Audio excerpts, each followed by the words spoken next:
My name is Brenda, and I am 58 years old. For 35 years, the heartbeat of my life has been this old craftsman house with its creaky porch and the lilac bush by the front door. It is where I raised my kids, buried my husband, and believed I would grow old. All of that changed over a single roast chicken dinner with my son Darren. His words were the final key that turned the lock on a plan I had been quietly weaving for months. Before I share what he said and what I did, I wonder about the spaces that hold your memories. Are you listening from a place filled with your own history or somewhere new waiting for its first story? Let me know where you are in the comments. If stories about finding courage in quiet ways speak to you, please hit that like button and subscribe to join me for more. It is funny how you can live in a house for decades and only really see it when you start preparing to leave. For months after my Frank passed, the rooms felt too big, the silence too heavy. I filled it with routine. Teaching had been my career, but after retiring, I volunteered at the town library 3 days a week, shelving books and running the Tuesday afternoon reading circle for children. It was my tether to the world. The house was my other job. There was always a gutter to clean a floorboard that needed a nail, a draft from the old windows. Darren, my son, had moved to the city for college and never really moved back. He was 32, working in some kind of tech job that involved a lot of video calls and jargon I did not understand. His visits home were infrequent, usually around the holidays, and they always followed a pattern. He would arrive, give me a quick hug, then spend most of his time on his phone or laptop treating the house like a free bed and breakfast. His old room was a time capsule and a storage unit. Boxes of his things from college were still in the closet. He had a key, and he used it sometimes, letting me know after the fact that he had swung by to pick something up or drop off a piece of mail he had wrongly delivered to his city apartment. I never minded. It felt like keeping a thread of connection alive. That was my first mistake, I suppose, mistaking his convenience for connection. The call came 2 weeks before the dinner. It was a Wednesday evening. I was in the kitchen trying a new meatloaf recipe that just would not hold together. My phone buzzed on the counter. Darren's name flashed. "Hey, Mom," he said, his voice bright with false energy. "No, how are you doing? No, what are you up to? Just straight to it. Hi, sweetheart. Everything okay?" "More than okay. Listen, you still have the key to my old room, right?" "Of course I do. It is right on my keyring next to the one for the library shed." "Great, great. So, big news. My company is going fully remote, permanently. No more insane rent for a shoebox in the city. Sandra and I have been talking, and we think it makes perfect sense for me to come back home for a while. A few months, maybe. To regroup, focus on some big projects without the noise. I need a quiet base of operations." He said it all in a rush, as if he were pitching a business idea. My hand tightened around the wooden spoon. The meatloaf mixture oozed between my fingers. "Come home," I repeated, my voice strangely calm. "Yeah, isn't that great? I can finally use my old room as a proper office. Sandra might come up on weekends. We will not be any trouble. It will be just like old times." Nothing about his life in the last 15 years had been like old times. I felt a small, cold knot form in my stomach. This was not a request. It was a declaration, a notification. "That is a big decision, Darren. Have you thought it through?" "Mom, it is a no-brainer. Save money, have space home cooking. You will hardly know I am there. So is it cool if we come down for dinner next Saturday? We will bring wine. We can talk details then." What could I say? I was his mother. I said yes. After I hung up, I stood at the sink washing the cold, greasy ground beef from my hands, watching the water run pink down the drain. "A few months," he said. I knew my son. A few months would become a year. It would become Sandra moving in. It would become discussions about updating the kitchen to better suit their needs. It would become my slow fade into the background of my own home, the live-in grandmother, the built-in cook and cleaner. A profound tiredness washed over me, deeper than any fatigue from cleaning gutters. It was the tiredness of a path being laid out for me without my consent. The next day, I went to see my father. Arthur is 85 and lives at Maple Grove, the assisted living facility on the edge of town. His mind dances between the present and the past, but his eyes are still the same piercing blue. That day he was having a good day. He recognized me immediately, squeezing my hand with his papery thin one. "My Brenda," he said, his voice a soft rasp. We sat in the sunroom watching birds at a feeder. Hi, Dad. How are you feeling? Like a old tree, he chuckled. Then he grew quiet, looking out the window, but seeing something else. You still in that big house? I am. He turned those blue eyes on me sharp for a moment. Do not let that house swallow you whole, my little girl. It ate your mother. She never went anywhere, you know, never saw a thing. He patted my hand. Be smarter than we were. His words stayed with me, echoing in the empty rooms when I returned home. My mother had been a gentle, anxious woman who found the world beyond her front hedge too intimidating. She died in the same bedroom she had slept in for 50 years. I thought I had been different. I had a career, friends, a life, but standing in my quiet, demanding house with my son's announcement hanging in the air, I felt the walls my parents built closing in on me too. That was the moment the vague restlessness I had felt since Frank's death crystallized into a clear, terrifying thought. I do not want this anymore. I needed an ally, not someone to just sympathize, but someone who would tell me the truth. I called Evelyn. We have been friends since our boys were in kindergarten together. She is a force of nature, owns the little independent bookstore downtown, and has zero tolerance for what she calls sentimental nonsense. Evelyn, I said when she answered, I need you to come to dinner next Saturday. Darren is coming, and he is bringing his girlfriend. He has an announcement. An announcement, she said, her voice laced with immediate suspicion. Is she pregnant? I do not think so. It is worse. He is planning to move back in. The line was silent for 3 full seconds. Then she let out a low whistle. Oh, Brenda, the prince returns to claim the castle. And what do you plan to do? I do not know. That is why I need you here, to be my backup, to keep me from just nodding and saying yes. I will be there, she said, and I could hear the steel in her voice. And wear something that makes you feel powerful. This is a negotiation, even if he does not know it yet. The week passed in a blur of strange preparation. I cleaned the house, but not with my usual weekend vigor. It felt like I was tidying up a museum for its final exhibit. I went grocery shopping, buying the ingredients for the meal I had made 1,000 times: roast chicken with lemon and rosemary garlic, mashed potatoes, green beans with almonds, and a simple apple crisp. Comfort food. The food of my motherhood. I thought it might fortify me. Saturday arrived gray and drizzly. I put on the navy blue sweater Evelyn had complimented me on, once saying it brought out the steel in my eyes. I set the table with my mother's good china, the set she only brought out for holidays. A small act of defiance, or perhaps a tribute. Evelyn arrived first, bearing a bouquet of sunflowers from the farmer's market. For the general, she said, handing them to me with a wink. She looked around the living room, her gaze appraising. It is a good house, Bren, but it is just a house. Before I could answer, headlights cut through the twilight. Darren's sleek silver car pulled into the driveway. He got out, then went around to open the passenger door for Sandra. They both looked like they had stepped from a catalog for urban, outdoorsy people.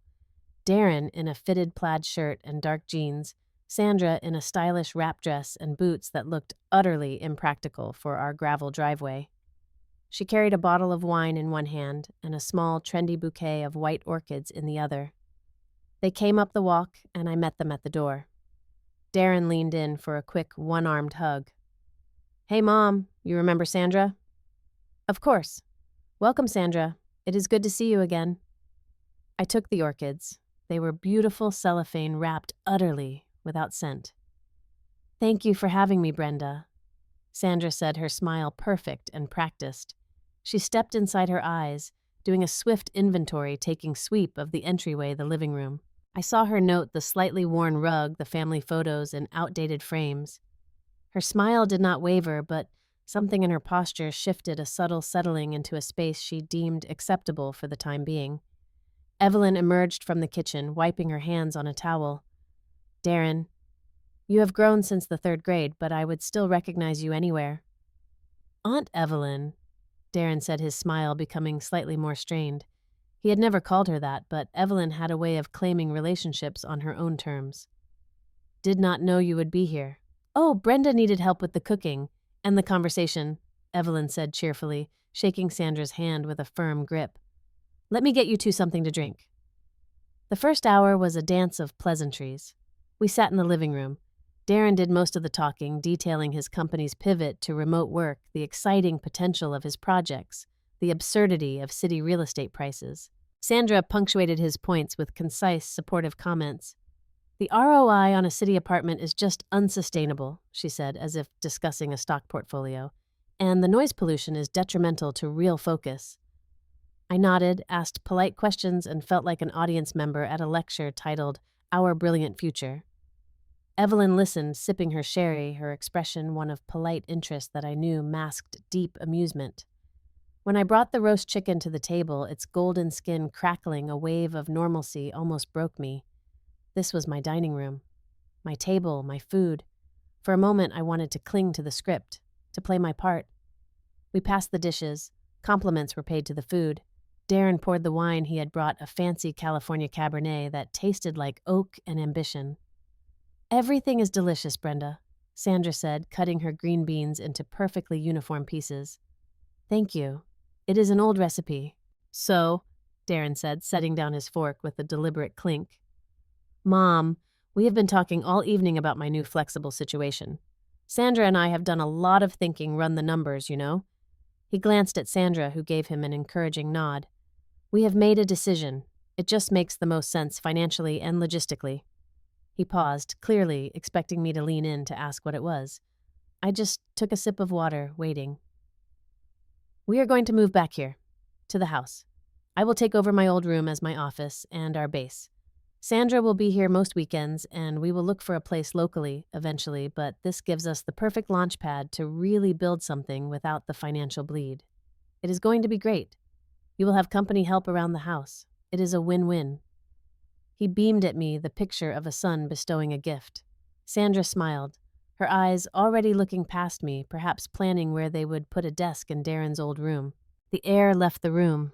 The ticking of the grandfather clock in the hallway sounded deafening. I looked at my son's expectant face, at Sandra's coolly satisfied one, then at Evelyn. Evelyn gave me a barely perceptible nod over the rim of her wineglass. I set my own water glass down carefully. I picked up my linen napkin and dabbed at the corners of my mouth. I felt a smile form on my lips, a real one born of a sudden and immense relief.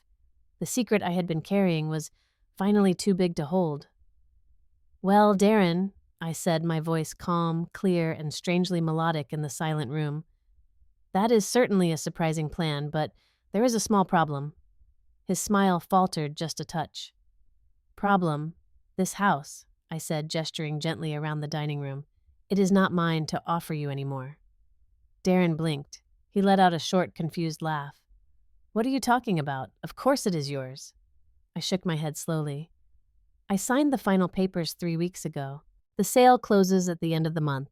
The new owners are a lovely young couple from Hartford. The wife is a botanist. She already adores the lilac bush. The silence that followed was absolute, broken only by the sharp intake of Sandra's breath. Darren's face underwent a remarkable transformation. The confident, beneficent expression melted away, replaced first by utter disbelief, then by a dawning, incredulous anger. His cheeks flushed. You sold the house, he said, each word spaced apart as if he were speaking a foreign language. I did. Without telling me, it was my house to sell Darren. Sandra found her voice first. It was shrill, cutting through the thick air. You sold it. How could you? What about our plans? I turned my gaze to her. Your plans were made without consulting the owner of the property. That tends to complicate things. Darren pushed his chair back from the table, the legs scraping harshly against the hardwood floor. Mom, you cannot be serious. This is our family home. Mine and Melissa's, our childhood home. You do not just sell that. You discuss it. You talk to your family. This is me talking to my family, I said, keeping my hands folded in my lap. I am telling you now. I made the decision that was right for me after a great deal of thought. What thought? He exploded, standing up now. What you woke up one day and decided to erase our history. Where is Dad in this? He would never have agreed to this. A pang went through me at Frank's name, but I held steady. Your father has been gone for 3 years. The upkeep, the taxes, the sheer size of it. It was becoming a burden. an emotional and financial burden. This house is over 90 years old, Darren. It needs things. It needs constant care. I am 58. I do not want to spend the next 20 years of my life as a custodian for a building. So you just dump it. And what move into some depressing senior apartment? This is insane. I have rented a 2-bedroom apartment in the new complex downtown by the river. It has sunlight all afternoon and no gutters to clean. He stared at me as if I had grown a second head. The person before him was not the mother he knew. The mother he knew was accommodating. She was soft. She said yes. This woman was calm, resolute, and had just pulled the foundation out from under his feet. "What about all my stuff?" he demanded, his voice cracking slightly. "My boxes in the closet, my trophies, all of it." "It has all been carefully packed," I said. "It is in labeled boxes in the garage. You have until the 28th to arrange for them to be moved. I can recommend a good storage facility in Middleton." Sandra stood up her chair, tipping over backwards with a clatter she did not seem to notice. Her face was a mask of fury. "This is unbelievably selfish. We had everything mapped out, Darren. We are leaving. Now." She snatched her purse from the sideboard. Darren did not move immediately. He was still trying to process, to find the leverage. "Who is the realtor? Maybe we can put a stop to this. There could be a cooling-off period, something. The sale is past the point of contingency," I said, my voice firm. "It is done, Darren. The house is sold." The finality of those words seemed to break the last of his composure. His face crumpled, not in sadness, but in pure, unadulterated rage. "You betrayed us. You betrayed Dad's memory. This is just cruel." He spat the last word at me. Then he turned on his heel and followed Sandra, who was already marching toward the front door. He did not look back. The front door slammed so hard, the dishes on the table rattled. And then there was silence again, deeper than before. Evelyn let out a long, slow breath. "Well," she said, reaching for the bottle of Cabernet and refilling both our glasses. "I would call that a successful dinner party. The chicken was excellent, by the way." I looked at the 2 empty places at my table, at the half-eaten plates of food, at the untouched apple crisp waiting on the sideboard. A tremor started in my hands. I clasped them together tightly. "Did I just do that?"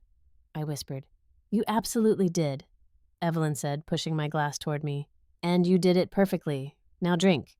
You are going to need it. The war is not over, General. You just won the first battle. The siege is about to begin." Evelyn was right. The silence after the slammed door was not an end, but an eerie, pregnant pause. The first salvo came not from Darren, but from the extended family network. 2 days later, my phone rang. It was my younger sister, Kathy, who lives in Florida. "Brenda, what in the world is going on?" She began, her voice a mixture of concern and accusation. "I just got the strangest call from Darren. He is heartbroken. He says you sold the family home out from under him and are throwing all his childhood memories into the trash. He says you have changed." I leaned against my kitchen counter, watching a cardinal at the bird feeder. "I have changed, Kathy. I sold the house because it is too big for me and the upkeep is draining my savings. Darren is a 32-year-old man who informed me he was moving back in, not asked. There is a difference. But the family home, Bren, it is where we all gathered for Christmas, where the kids grew up. It is part of our story." "It is a house," I said, repeating Evelyn's words, feeling their truth solidify in my chest. "Our story is in us, not in the plaster and lathe. My story was getting buried under it." She sighed, a long-distance sound of disapproval. "Well, I think you could have handled it better. He is your son. He feels blindsided." "He blindsided himself," I said, surprising myself with my own steadiness. "By making plans for my life without me." The calls trickled in over the next week. A cousin, an aunt. Darren had been busy painting a picture of an unstable, grieving widow making a rash decision, cruelly ejecting her only son from his rightful heritage. I stopped answering calls from numbers I did not recognize. The real confrontation came a week and a half after the dinner.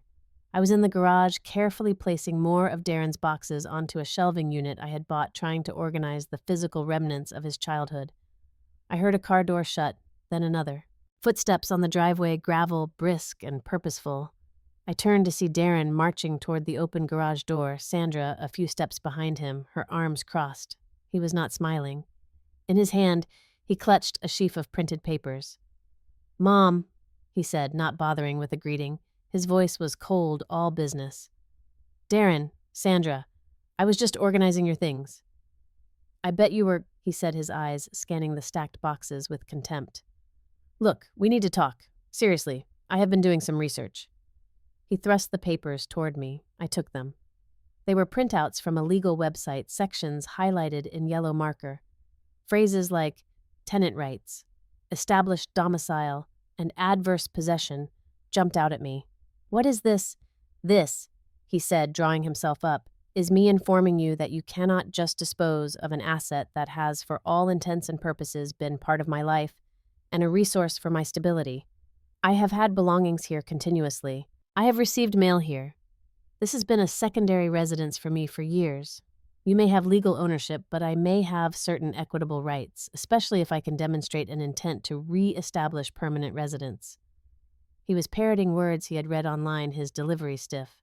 Sandra nodded beside him, a lawyerly gleam in her eye. "We are not without recourse, Brenda. We want you to understand the position you have put us in. Darren's career trajectory is dependent on a stable, low-cost base of operations. This house represents that." I looked from his tense face to the highlighted papers in my hand. A strange, detached calm settled over me. I had expected anger, guilt trips, emotional blackmail. I had not expected this, a clumsy, pseudo-legal threat. It was almost insulting. I let the papers fall onto a nearby box. "Darren," I said, my voice quiet, "follow me." I turned and walked into the house, through the kitchen, and into the small study Frank had used. I did not look back to see if they were following, but I heard their footsteps. I went to the old oak filing cabinet, the one with the squeaky drawer. I pulled out a thick, expanding folder I had prepared the day before, after a long, clarifying talk with my own real estate attorney, a no-nonsense woman named Susan Graves. I handed the folder to Darren. It was heavy. "What is this?" he asked, his bravado faltering slightly. "Open it." He did, Sandra peering over his shoulder.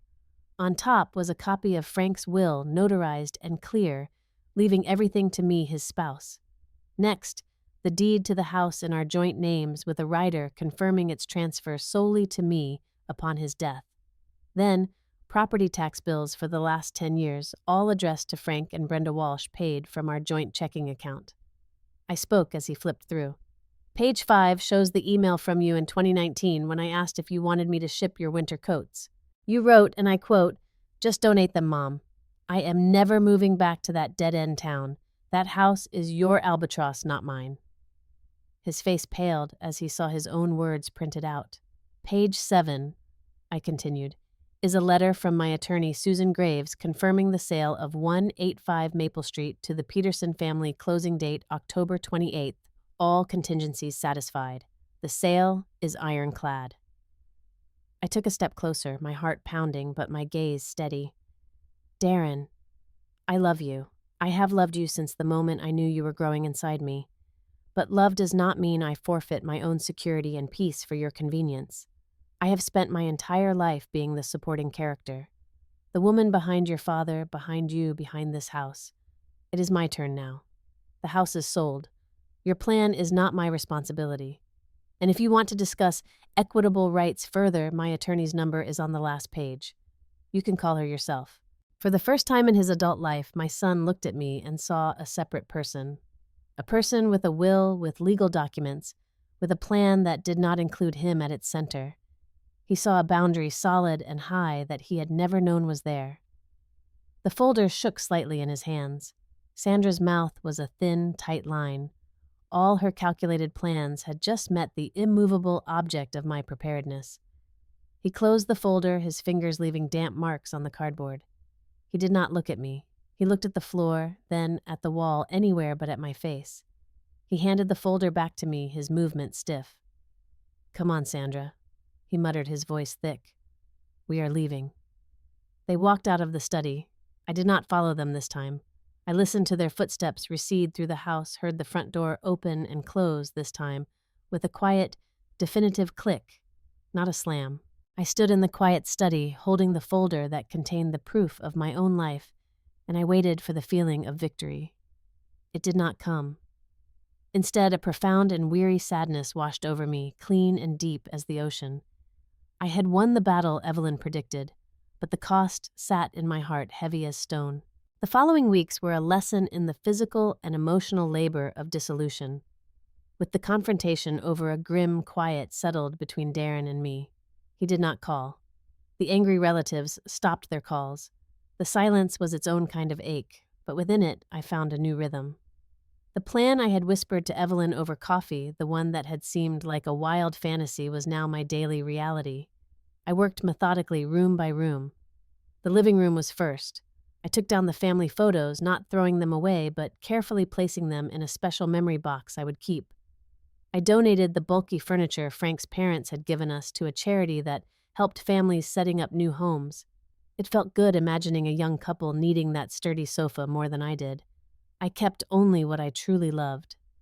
Frank's leather reading chair, the small writing desk that had been my mother's, a few choice paintings. The hardest was our bedroom. I packed Frank's clothes, which I had kept in the closet, into boxes to give to a men's shelter. I held his favorite flannel shirt to my face one last time, breathing in the faded scent of his aftershave and wood smoke that somehow still lingered. Then I folded it neatly and placed it on the top of the pile. Let it keep someone else warm. It was time. Darren's room was a trip through time.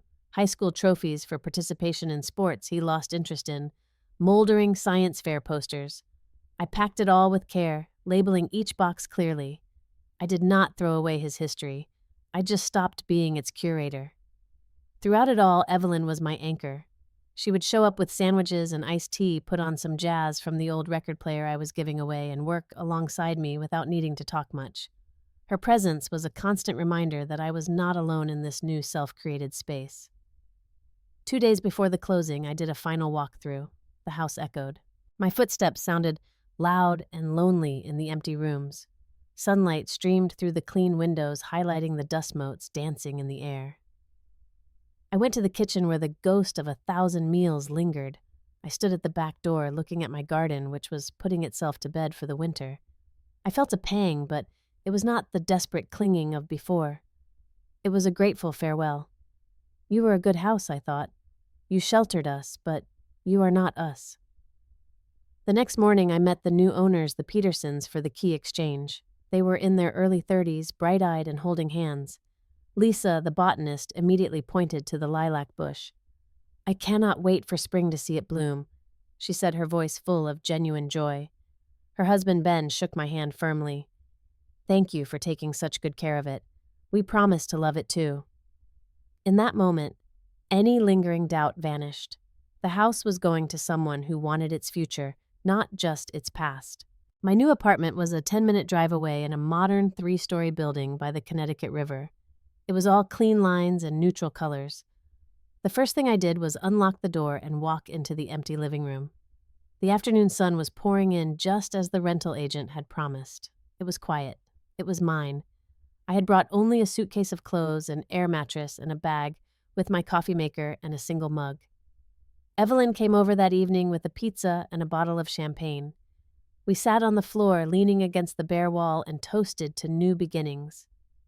"To the commander of your own ship," Evelyn said, clinking her plastic cup against mine. The relationship with Darren entered a strange, frozen state. The day after I moved, he sent a terse text. "Do you need help with the final move-out?" It was not an apology, it was not warmth, but it was a thread. I wrote back, "All done, but thank you for asking." He did not respond. Then, on a cold, bright Tuesday in November, my doorbell rang. I was unpacking books, arranging them on shelves I had built myself from a kit, a small, proud accomplishment. I was not expecting anyone. I looked through the peephole. It was Darren, alone. He was shifting his weight from foot to foot, his hands shoved deep in his coat pockets. He looked younger and uncertain. I opened the door. "Darren." "Hi, Mom." He did not meet my eyes. "Can I come in for a minute?" I stepped back, letting him enter. He walked into the living room, looking around at the sparse but intentional space, Frank's chair by the window, my mother's desk in the corner, the shelves of books. "It is nice," He said the word sounding foreign in his mouth. Would you like some tea? He nodded. I put the kettle on. We stood in the small galley-style kitchen, the silence stretching between us, but it was a different silence now. The battlefield was gone. We were on neutral ground. I got my stuff from the storage place, he finally said. Thanks for organizing it. You are welcome. The kettle whistled. I poured the water over the tea bags. He took the mug I offered, cradling it for warmth. I have been doing a lot of thinking, he began, his voice low. Sandra and we are not seeing each other anymore. I am sorry to hear that, I said, and I meant it. Even though I had not liked her influence, I knew heartbreak was heartbreak. He shrugged. It was for the best. A lot of things were her ideas. The move, the legal stuff, that was all her. He was trying to share the blame to make it easier on himself. I let him. I guess I never thought about you wanting something different. I thought you were happy in the house, with everything the way it was. I was comfortable, I corrected gently. There is a difference, and for a long time, comfortable was enough. Then it wasn't. He finally looked at me, his eyes searching my face. Are you happy now? I considered the question. The quiet apartment, the manageable space, the quiet thrill of a plan I had made for myself. I am becoming myself, I said, and that is better than happy. It is real. He nodded slowly, absorbing that. I was an asshole, he mumbled into his tea. Yes, I agreed softly. You were. A faint, surprised smile touched his lips as if he had expected a denial, and oh no, honey. My agreement seemed to clear the air. I do not know how to fix this, he said. You do not have to fix me, Darren. You just have to see me. And maybe in time, we can build a new way of being family. One where we are both adults, one with a bit more space. He was quiet for a long time. Then he said, I would like that. He stayed for 20 minutes. We did not talk about the house or the dinner or Sandra. We talked about his work, about the new Mexican restaurant that had opened downtown, about how Grandpa Arthur was doing. It was superficial, but it was a start. When he left, he gave me an awkward one-armed hug at the door. It was stiff, but it was contact. I closed the door and leaned against it, looking at my new home. The late afternoon light was golden on the polished floors. A chapter had ended not with a bang, but with a quiet, tentative conversation. It was enough. Healing. I am learning is not a straight line. It is more like the river outside my window. Sometimes calm, sometimes choppy, always moving forward even when you cannot see the current. The sharp grief over the loss of the house and the sharper grief over the fracture with my son has softened into a duller, manageable ache. Some days it is barely there. Some days, like on what would have been mine and Frank's 38th wedding anniversary, it swells up and I let myself cry for an hour. Then I make a cup of tea and call Evelyn. I see my father more often now. The drive is easier from the apartment. Sometimes I read to him. Sometimes we just sit. In his clearer moments, he asks, You free of that old place yet? And I can smile and say, Yes, Dad, I am free. He just nods as if he knew I would figure it out all along. I kept my volunteer shift at the library, but I also signed up for a pottery class at the community center. My first bowl is lopsided and the glaze ran, but I made it with my own hands. It sits on my windowsill holding the cuttings I took from the lilac bush at the old house. They have sprouted roots in the water, thin, white tendrils reaching for life. Soon I will plant them in a pot on my small balcony. A piece of the past learning to grow in new soil. Darren and I are finding our way. We talk on the phone every other Sunday for about 15 minutes. It is stilted, but it is consistent. He told me he is seeing a therapist. He did not say why, but I can guess. I am proud of him for it. Last month, he asked if he could come for a weekend visit. Not to stay, just to visit. He slept on the sofa bed in my second bedroom, which I now call my studio. We went for a walk along the river. It was not like old times. It was better. It was honest. This whole journey taught me something I wish I had learned decades ago. The most sacred duty we have is not to our children or to our parents or to a house full of memories. It is to the person we are when we are utterly alone. That person needs care. That person needs respect. That person has a right to change her mind, to want a different view, to say a loving, firm no, even when everyone expects a yes. Loving someone unconditionally does not mean you let them build their life on top of yours. Sometimes the most loving thing you can do is show them where your property line ends and where theirs must begin. I look at that lilac cutting reaching for the sun on my balcony, and I feel a deep peace. The past is not gone. It is simply no longer a prison. The future is not a scary blank page. It is a clean, well-lit room I get to furnish one choice at a time. I am 58, and for the first time, in a very long time, I am home. Thank you for listening to my story.